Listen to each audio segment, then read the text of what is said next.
OK, c'est moi qui ai repris la caméra parce que Georges, il est parti, il est proche du commutateur principal pour fermer le courant chez Roulet électrique. Donc, je vais dire à Georges, OK, Georges, go! OK. Fait que ça y est, c'est coupé. Voilà, regardez l'application, ce qui se passe. Déjà, ça nous dit que le réseau électrique est coupé. Vous voyez, ça le dit très bien ici. OK, je ne sais pas si on voit bien. Ça dit réseau électrique, il y a un X. Puis là, on voit que c'est le Powerwall qui alimente le bâtiment, donc 1,7 kW. On voit que les panneaux solaires, c'est coupé. Euh, Tout à l'heure, je vous disais que les panneaux solaires vont continuer de fonctionner quand vous avez un Powerwall. Oui, mais ça prend 20 minutes parce que c'est une question de sécurité. Donc, dans 20 minutes, les panneaux solaires vont se remettre à fonctionner.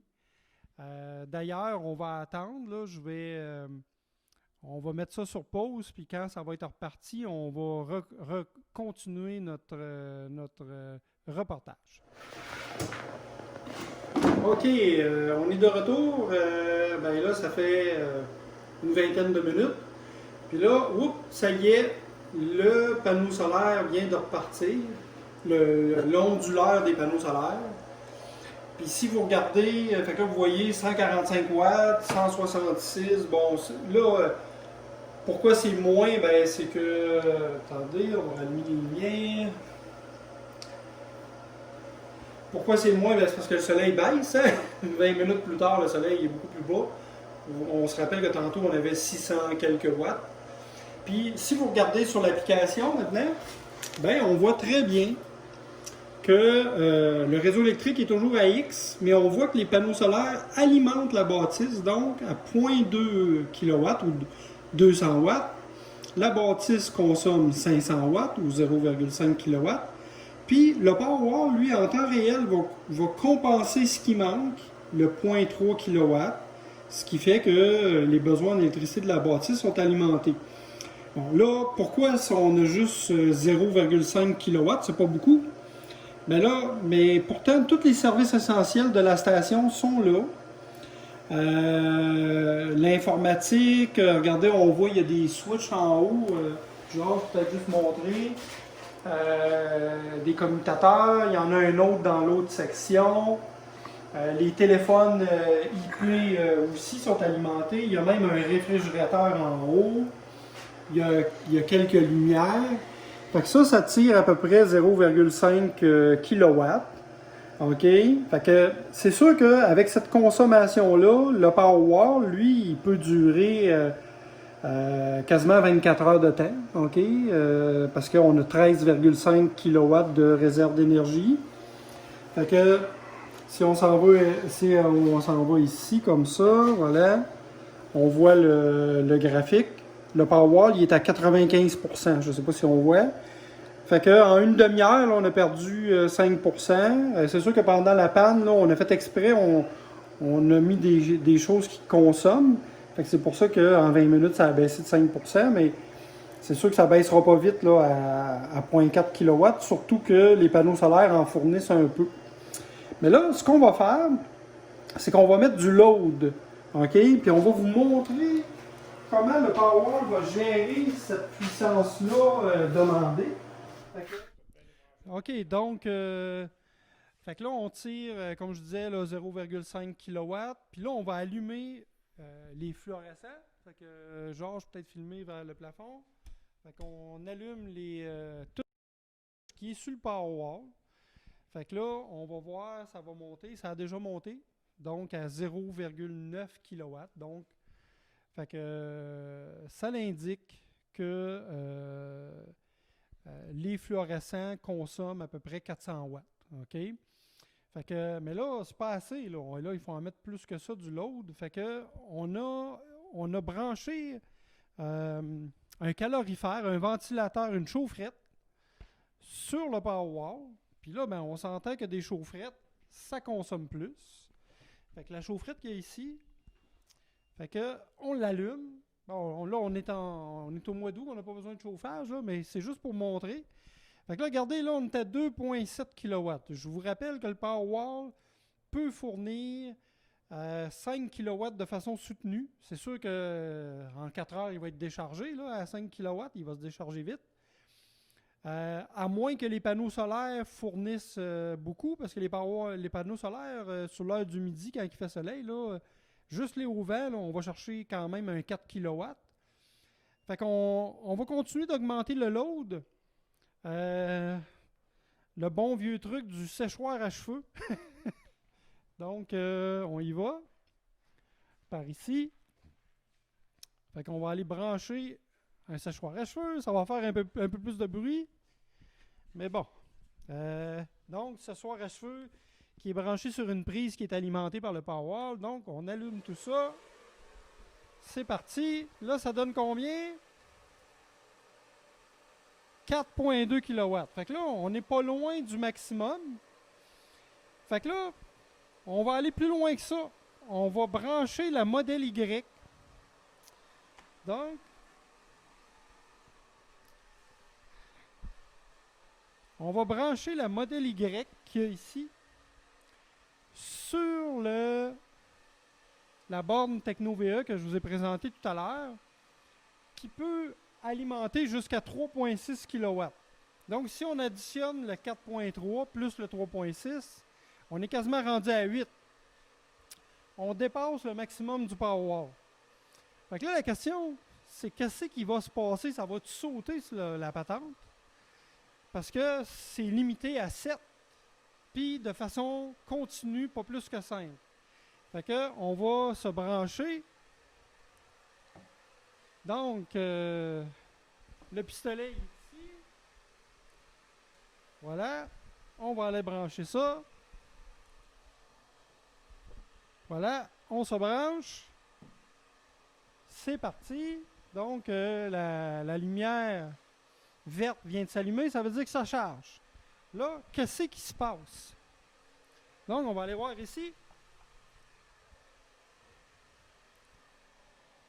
4,1, ça n'a pas augmenté. Ah, regarde, 6. OK. Fait que là, on a dépassé le 5 du Powerwall, mais ça ne maintiendra pas 6 parce que le Powerwall, il va dire wow, là. Fait que 6,4. Est-ce qu'on va pogner le 7? Je ne le sais pas. Voilà, 7. 7,1. Hop, là, les panneaux solaires ont décidé de fournir un 100 watts. Fait que ça charge. 6,7. Mais là, regardez, ça commence à baisser. Pourquoi? Ben, c'est parce que le Powerwall, lui, il dit non, moi, je peux pas aller plus qu'à 5. Mais là, c'est qui est coupé? On voit pas de lumière qui s'éteigne, rien de ça. La borne de recharge, elle fonctionne. Elle charge. Donc, c'est quoi qui se passe? Ben là, on va ouvrir l'application mobile, l'application de la TechnoVE, puis on va aller voir ce qui se passe. Ben, regardez ça. 6 ampères, ça devrait donner du 16, mais ça baisse. 7 ampères, etc. Fait que là, Georges, tu vas t'approcher ici. Tu vas bien filmer ça. Moi, ce que je vais faire, je vais aller éteindre. Je vais aller éteindre le séchoir à cheveux. Donc, ça sera pas long. Ça va faire du bien aussi, ça va faire un bruit de moins. Ah, ça fait du bien.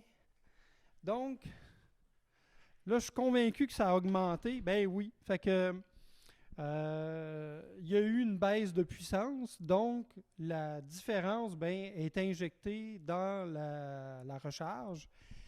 Ce qui se passe, c'est que Tesla, la modèle Y que vous voyez ici, elle parle avec le Powerwall. Fait que quand le Powerwall il dit hey, j'ai plus assez de puissance de disponible, ben tu peux-tu baisser la vitesse de recharge? Ben ça se fait en temps réel. C'est-tu pas merveilleux ça?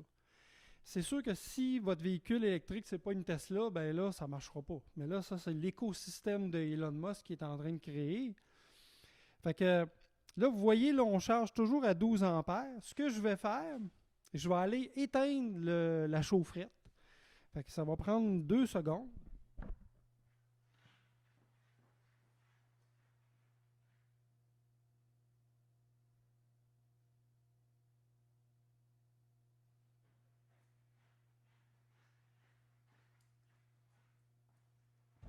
Et voilà, je suis revenu. J'ai éteint la grosse chaufferette là, de 2000 watts. Puis, ben là, ça charge à 3,8 kW à 16 ampères, le maximum permis, puisque je vous avais montré tout à l'heure qu'on a configuré la borne TechnoVE pour la limiter à 16 ampères. On va retourner dans le Powerwall. Et voilà. Donc, il se consomme 4,6 kW. Puis, le Powerwall, là, la charge est maintenant à 93%. Fait que là, la charge, elle a baissé. Là. Mais ce qui est incroyable, c'est que tout marche de façon soutenue, OK, transparent. On ne sait même pas que le Powerwall a embarqué. Ben, en fin de compte, on le sait parce que l'application donne des rapports de quand il y a eu les pannes. Mais il n'y a même pas eu de coupure de courant. Les ordinateurs ont continué de marcher. Les téléphones continuent de marcher. C'est ça qui est incroyable. Puis, fait que ça, c'est la première, je vous dirais, le volet 1 de la présentation du Powerwall.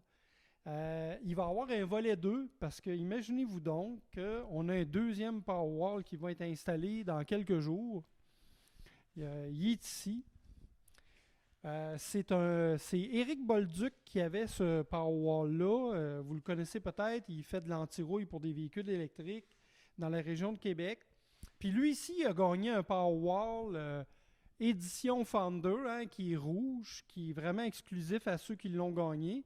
Les Powerwall de série réguliers sont blancs. Fait que nous, on va installer un deuxième Powerwall. Puis ça va s'additionner au Powerwall qui existe déjà, qu'on a déjà installé. C'est juste que, évidemment, au mur ici, vous allez en voir 2 au lieu d'en voir rien qu'un. Puis là, on va vous montrer qu'est-ce que ça donne d'en avoir 2. Hein? Qu'est-ce que ça donne d'envie d'avoir plus de capacité puis de puissance. Fait que ça va être notre prochain reportage sur le Powerwall. Puis sur ce, ben,